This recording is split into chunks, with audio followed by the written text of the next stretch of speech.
रोती रही, माँ बाप हाथ जोड़ते रहे, हमें एक बार दिखाओ, हमारी बच्ची का मुंह एक बार दिखाओ। हमको नहीं दिखाया गया।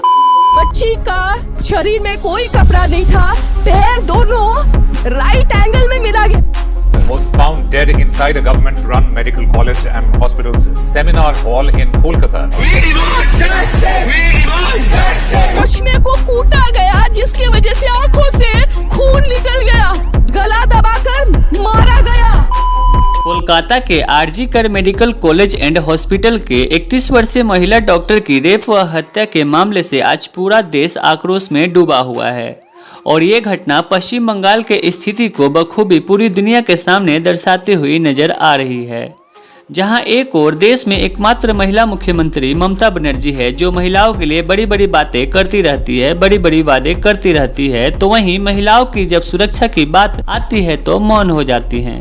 भारत देश को आज़ाद हुए आज पूरे 78 साल हो गए हैं और आज हम 78वां स्वतंत्रता दिवस भी मना रहे हैं, पर हमारा यह देश आज भी पूरी तरह आज़ाद नहीं हुआ है।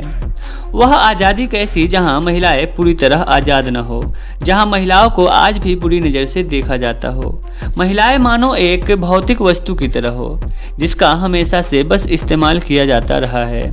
देश में आए दिन महिलाओं से जुड़ी हुई कोई न कोई घटनाएं हमें जरूर देखने सुनने को मिलती रहती है और इसका जिम्मेदार कौन है, सरकार या प्रशासन व्यवस्था। पर पूरी तरह हम सरकार या प्रशासन व्यवस्था को दोषी नहीं ठहरा सकते हैं। इसके लिए कहीं न कहीं हमारा समाज भी जिम्मेदार है जो कि महिलाओं के प्रति अपनी नजरिया बदलने को तैयार नहीं है। इस समाज में रहने वाले सो कॉल्ड पुरुषों को महिलाओं के प्रति अपनी नजरिया बदलने की जरूरत है, तब जाकर ही महिलाएं इस संसार में सर उठाकर जी सकेंगी। आजकल की दुनिया में डोमेस्टिक वायलेंस भी बहुत ज़्यादा बढ़ गई है। आए दिन किसी न किसी बहाने पुरुष महिलाओं पर अत्याचार करते रहते हैं। पुरुष महिलाओं की मजबूरी का फ़ायदा उठाते रहते हैं और बेचारी महिलाएं अपने परिवार की बदनामी न हो इसके खातिर वे ऐसी अत्याचार सहती रहती। और बात यहाँ यह आ जाती है कि आखिर महिलाएं इस प्रकार के अत्याचार को कब तक सहती रहेगी? क्या इसका कभी अंत भी होगा या फिर ये यूं ही चलता रहेगा? तो इसका जवाब यह है कि ऐसे अत्याचारों को खत्म करने के लिए महिलाओं को स्वयं आगे आना होगा, अत्याचार के खिलाफ आवाज उठाना होगा, तब जाकर ही यह खत्म हो सकता है। महिलाओं को अपनी सुरक्षा के लिए खुद ही लड़ना पड़ेगा, तब जाकर यह समाज बदल सकता है। कोलकाता के महिला डॉक्टर के साथ हुई क्रूरता निर्भया हत्याकांड के बाद यह ऐसी घटना है जो पूरे देश को झकझोर कर रख दिया है। इस घटना ने क्रूरता की सारे हदें पार कर दी है। यह घटना आज से 3-4 दिनों पहले की है, पर इस घटना को 3-4 दिनों तक दबा कर रखा गया और पूरी तरह दबाने की भी कोशिश की गई। लड़की की पोस्टमार्टम रिपोर्ट में ऐसी खुलासे किए गए हैं जिसे सुनकर आपके रूह कांप जाएगी। बच्ची का शरीर में कोई कपड़ा नहीं था, पैर दोनों राइट एंगल में मिला गया, चश्मे को कूटा गया, जिसकी वजह से आंखों से खून निकल गया, गला दबाकर मारा गया। रेप के बाद उस महिला डॉक्टर की ऐसी हालत कर दी गई थी कि उसकी हालत को उसके जन्म देने वाली मां तक को नहीं देखने दिया गया। जब आपका रक्षक ही आपका भक्षक बन जाए तो आप किसी और से क्या ही उम्मीद कर सकते हैं। इस घटना ने बंगाल में डॉक्टरों की क्या स्थिति है और उसका भी उजागर कर दिया है। 36 घंटों की लगातार चलने वाली शिफ्ट, उसके बाद डॉक्टरों को सोने के लिए सही व्यवस्था का न होना पश्चिम बंगाल के मेडिकल कॉलेज की स्थिति को बखूबी बयां करती हुई नजर आ रही है। साथ ही उन कॉलेज में पढ़ने वाले छात्र छात्राओं की स्थिति, आज जिसके घर में ये स्थिति आई है उन पे क्या गुजर रही होगी, जरा आप सोच कर देखिए।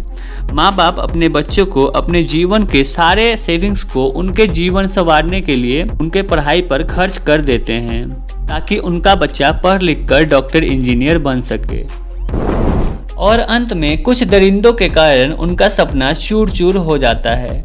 दोस्तों, यहाँ केवल उस एक लड़की के बारे में बातें नहीं हो रही है, बल्कि हमारे देश में रोज न रोज न जाने ऐसी कई घटनाएं देखने को मिलती रहती है और कई घटनाएं तो ऐसी भी हैं जिसे स्थानीय लोगों द्वारा दबा दिया जाता है। जैसे इस घटना को भी पहले दबाने की कोशिश किया गया था।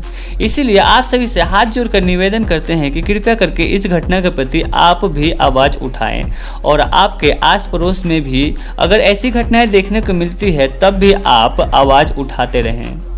दोस्तों, मुझे दुख तो इस बात पर तब और ज़्यादा हुई जब यह सुनने में आया कि इस घटना के सबूत को मिटाने के लिए उस हॉस्पिटल को रीइनोवेट किया जाने लगा। कैसी शर्म की बात है ना कि इंसाफ दिलाने की वजह उल्टा उसे कवर किया जा रहा था। पर राज्य की मुख्यमंत्री ममता बनर्जी ने इस घटना पर प्रतिक्रिया देते हुए कहा है कि दोषी को जल्द से जल्द फांसी की सजा दी जाएगी। वहीं खबरों की माने तो मुख्य बलात्कारी जो कि एक सिविक वॉलंटियर था, वेस्ट बंगाल पुलिस में उसे गिरफ्तार कर लिया गया है। परंतु ऐसी दर्दनाक कृत्य यह सिविक वॉलंटियर अकेले नहीं कर सकता, इसीलिए इस केस को सीबीआई के हाथों सौंप दिया गया है और आशा है कि सीबीआई जल्द ही अन्य आरोपियों को भी ढूंढ निकालेगी। इस घटना से हमें एक चीज और देखने को मिली कि इस घटना के प्रति जस्टिस के लिए शांतिपूर्ण तरीकों से प्रदर्शन कर रहे लोगों में कुछ असामाजिक तत्वों के कारण घटना वाले अस्पताल में तोड़फोड़ कर शांतिपूर्ण प्रदर्शन को बदनाम करने की भी कोशिश की गई। आशा है कि इन असामाजिक लोगों को भी पुलिस पकड़े जो दंगा भड़काने का काम कर रही है। वैसे सीएम ममता बनर्जी ने दोषियों को जल्द से जल्द सजा दिलवाने का वचन दिया है। लेकिन दोस्तों, अगर आपको याद न हो तो मैं आपको बता दूं कि आज से करीब 1 साल पहले सिलीगुड़ी के एक स्कूली छात्रा का रेप एंड मर्डर केस में अब भी इंसाफ नहीं मिला है और यह वाकई सोचने वाली बात है।